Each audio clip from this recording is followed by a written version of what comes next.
వీక్షకులందరికీ నమస్కారం. జూన్ నెలలో సింహరాశి వారికి ఏ విధమైనటువంటి ఫలితాలు కలగబోతున్నాయో మనం ఈ కార్యక్రమం ద్వారా క్లుప్తంగా తెలుసుకుందాం. ముఖ్యంగా సింహరాశి వారికి ఉండేటువంటి గ్రహస్థితిని గనక పరిశీలనం చేస్తే ఈ రాశి వారికి సప్తమ స్థానమందు శనేశ్వరుడు, అష్టమ రాహు, జూన్ 1వ తారీఖున కుజుని యొక్క మార్పు ద్వారా అష్టమ కుజుని యొక్క దోషం ఈ నెలలో లేదు, అనగా జూన్ నెలలో లేదు, మే నెలలో అష్టమ రాహు అష్టమ కుజుని యొక్క దోషాలు ఈ రాశి వారిని ఎక్కువ ఇబ్బంది పెట్టాయి. అయితే ఈ భాగ్యంలో కుజుడు, ఇక దశమ కేంద్రంలో రవి గురుల యొక్క సంచారం, ఇక్కడ గురుబలం అనేటువంటిది లేదు. అయితే దశమంలో రాశ్యాధిపతి అయినటువంటి రవి యోగిస్తూ ఉన్నారు. 15వ తారీఖు జూన్ దగ్గర నుండి అదే రవిగ్రహం లాభస్థానంలోకి వెళతారు. అలాగే శుక్రుడు బుధుడు కూడా లాభస్థానంలోకి వెళతారు. కాబట్టి ఇటు చూసుకున్నప్పుడు లాభస్థానంలో ఉండేటువంటి గ్రహాలు అనగా రవి కానీ బుధుడు కానీ శుక్రుడు కానీ ఈ మూడు గ్రహాలే సింహరాశి వారికి ఈ మాసంలో యోగించేటువంటి గ్రహాలు. మిగతా గ్రహాలు అంత అనుకూలించడం లేదు. ప్రత్యేకించి కుజుడు న్యూట్రల్గా ఉంటారు, ఆయన అనుకూలమో కాదు ప్రతికూలమో కాదు. గురుడు కూడా న్యూట్రల్, ఆయన అనుకూలమో కాదు ప్రతికూలమో కాదు. ఇంకా ఏదైనా గురుడు కొంత ఉద్యోగపరంగా అటు ఇటుగా ఇబ్బంది పెట్టడానికి అవకాశం. ఇక్కడ శనేశ్వరుని యొక్క స్థితిని పరిశీలన చేయండి. చాలా లోతుగా మనం చూస్తే సప్తమ స్థానంలో దిగ్బలయుక్తుడైనటువంటి గ్రహం, సప్తమంలో శనేశ్వరుడికి దిగ్బలం ఉంటుంది. ఈ జూన్ నెల 30వ తారీఖు దగ్గర నుండి శనేశ్వరుడు వక్రించి తన ఫలితాలను ఇవ్వబోతూ ఉన్నారు అన్ని రాశులకి. అంటే 30వ తారీఖు కాబట్టి ఈ లోపల దాని ఇంపాక్ట్ ఏమీ ఉండదు. కాబట్టి ఆ శని వక్రగతిని గురించి మనం తర్వాత పరిశీలన చేద్దాం. కానీ ఆ మార్పు అనేటువంటిది ఉంది అనేటువంటి విషయాన్ని దృష్టిలో పెట్టుకోవాలి. ఇక్కడ ఈ గ్రహాల యొక్క స్థితిగతుల వల్ల ప్రత్యేకించి మొట్టమొదటిగా ఆర్థికపరమైనటువంటి పరిస్థితులను చూసినప్పుడు సింహరాశి వారికి ఆర్థికంగా ఇది మిశ్రమమైనటువంటి వాతావరణాన్ని సూచిస్తూ ఉన్నది. అనగా ఇటు సప్తమంలో శనేశ్వరుడు, అష్టమ రాహువు, భాగ్య కుజుడు, దశమ గురుడు. దశమంలో గురుడికి ఒక శ్లోకం చెప్పారు, ధాన్యనాశో ధనచ్ఛేదం వృధా సంచరణం భయం అన్నారు. అనగా దశమంలో గురుడు ఆయన కర్మస్థానంలో గోచారంలో అంత ఫలితాన్ని ఇవ్వరు. జాతక భాగంలో అయితే చాలా గొప్పగా చెప్పారు. జాతక భాగంలో గనక గురుడిచ్చేటువంటి ఫలితాలను గనక పరిశీలన చేస్తే దశమ మందిరగేచ బృహస్పతౌ తురగ రత్న విభూషత మందిర అని చెప్పి చాలా గొప్పగా వర్ణన చేశాడు.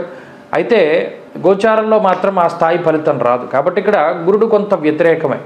కాబట్టి సింహరాశి వారి ఆర్థిక పరిస్థితులను చూసినప్పుడు సామాన్యంగా కనబడుతూ ఉన్నది. అనగా వెళుతుంది, ఈ నెలంతా కూడా దేనికి లోటు లేకుండా వెళుతుంది.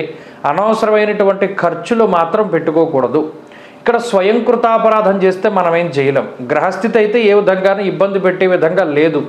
ఆర్థికంగా మీకు కావలసినటువంటి ఆ ఖర్చుకి తగినటువంటి ఆదాయాన్ని ఈ గ్రహస్థితి ఇస్తూ ఉన్నది. ఆర్థికంగా సాధారణమైనటువంటి పరిస్థితి. కాబట్టి ఇక్కడ స్వయంకృతంగా అనగా మీకు మీరుగా డబ్బును తీసుకెళ్ళి జూదంలోనో బెట్టింగుల్లోనో లేకపోతే ఇంకో దాంట్లోనో పెట్టారనుకోండి, అది స్వయంకృతాపరాధం అంటారు. దానిలో పోతే మనం ఏం చేయలేం. అలా కాకుండా సక్రమంగా సంపాదించిన దాన్ని పట్టుకొచ్చి ఇంట్లో పెట్టుకుని దాచుకొని మీకు కావలసినటువంటి వాటి ఖర్చు పెట్టుకున్నారనుకోండి, అది అక్కడితో సరిపోతుంది. కాబట్టి సామాన్యమైనటువంటి పరిస్థితి. సరే, ఇక ఆర్థికపరమైనటువంటి అంశాలు. ఇక ఆరోగ్యపరంగా చూస్తే ఆరోగ్యపరంగా సింహరాశి వారికి మే నెల చాలా క్రిటికల్ పొజిషన్. ఎందుకంటే అష్టమంలో కుజరాహువులు ఉండడం, అదే నెలలో గురుడు మార్పు జరగడం, అలాగే శనేశ్వరుని యొక్క స్థితి, ఇవన్నీ మే నెలలోనే చాలా ఇబ్బంది. జూన్ నెల నాటికి వచ్చేసరికి అష్టమంలో కేవలం రాహువు మాత్రమే ఉన్నారు కాబట్టి పర్వాలేదు. ఇది ఆరోగ్యపరంగా కూడా సామాన్యమైనటువంటి పరిస్థితిని సూచిస్తూ ఉన్నది. రాహు అష్టమంలో కొంత ఇబ్బంది పెడతారు. మరీ ముఖ్యంగా ఈ నెలంతా కూడా 4 కాళ్ళ జంతువుల వల్ల, అలాగే ఏదైనా ఆహారం తినేటప్పుడు అది ఏమైనా పాడైపోయిందా బాగుందా అనేటువంటి వ్యత్యాసాన్ని చూసుకుంటూ తింటూ ముందుకు వెళ్ళాలి. ఇక్కడ కూడా స్వయంకృతాపరాధమే కనబడుతుంది. ఎందుకంటే ప్రతిదానికి స్వయంకృతం అంటున్నారంటే ఇక్కడ సప్తమంలో శని ఉండి మీ రాశిని చూస్తున్నాడు ఆయన. అందువల్ల మీకు మీరుగా పాడైపోతారు అనేటువంటి విషయాన్నే ఆయన చూస్తాడు. ఆయన ప్రత్యేకించి బయట వ్యక్తుల ద్వారానో బయట పరిస్థితుల ద్వారానో పాడు చేయడు, మీకు మీరుగా పాడైపోవడాన్నే ఆయన చేస్తారు. కాబట్టి స్వయంకృతాపరాధమే మళ్ళీ ఇక్కడ కూడా ఆరోగ్యపరంగా, లేకపోతే ఆరోగ్యం అయితే బాగుంది. ఇక కుటుంబపరమైనటువంటి అంశాలు కూడా మిశ్రమంగా గోచరిస్తూ ఉన్నాయి. ఇక్కడ అంత బాగున్నటువంటి పరిస్థితి లేదు, అంత బాగోనటువంటి వాతావరణం కూడా ఏమీ లేదు. ఇది కూడా సామాన్యంగా ఉంది. అంటే కుటుంబ సభ్యుల యొక్క ఆరోగ్య పరిస్థితులు, ఆర్థిక విధానాలు, వీరు వారు మీరు చెప్పేటువంటి మాటను వినడం, మీరు వారు చెప్పేటువంటి మాటను వినడం, ఇలా మ్యూచువల్ అండర్స్టాండింగ్ తోటి వెళ్తూ ఉంటుంది. కానీ ఒక్క వైవాహిక జీవితంలోనే దాంపత్య జీవనంలోనే చిన్నపాటి ఎడబాటు మీరు వారు అంటే ఈ భార్యాభర్తలు ఇద్దరు కూడా కొంత ఏదైనా వృత్తిపరంగానో లేదా వ్యాపార పరంగానో లేదా మరేతరత్ర పరిస్థితుల ద్వారానో కొంత దూరంగా ఉండేటువంటి పరిస్థితి మినహాయించి లేదా చిన్న చిన్న మాట పట్టింపులు మినహాయించి మిగతావేవి కూడా కనబడడం లేదు. ఇక ఉద్యోగపరమైనటువంటి విషయాల్లో సింహరాశికి గత మాసంతో పోల్చుకుంటే ఈ మాసం చాలా బాగుంది. ఎందుకంటే రవి మార్పు తర్వాత మే 14 రవి మార్పు తర్వాత సింహరాశి వారికి ఇది ఉద్యోగపరంగా చాలా గొప్ప సమయంగా చెప్పవచ్చును. ఉద్యోగంలో ఉండేటువంటి ఒడిదుడుకులు ఇవన్నీ కూడా తగ్గుముఖం పడతాయి. ఉద్యోగపరంగా కొంత పుషింగ్ ఉంటుంది, కొంత సపోర్ట్ ఉంటుంది. ఏదైనా ఇబ్బందికరమైనటువంటి పరిస్థితులను అధిగమించడానికి వాటికి అవకాశం ఉంటుంది. ఉద్యోగ పరిస్థితులు అయితే చాలా బాగున్నాయి. ఇక వ్యాపార పరంగా మనం చూసుకున్నట్టయితే సింహరాశి వారి యొక్క వ్యాపార స్థితిగతులు కూడా చాలా బాగున్నాయి. వ్యాపారం లాభసాటిగా ముందుకు సాగుతూ ఉంటుంది.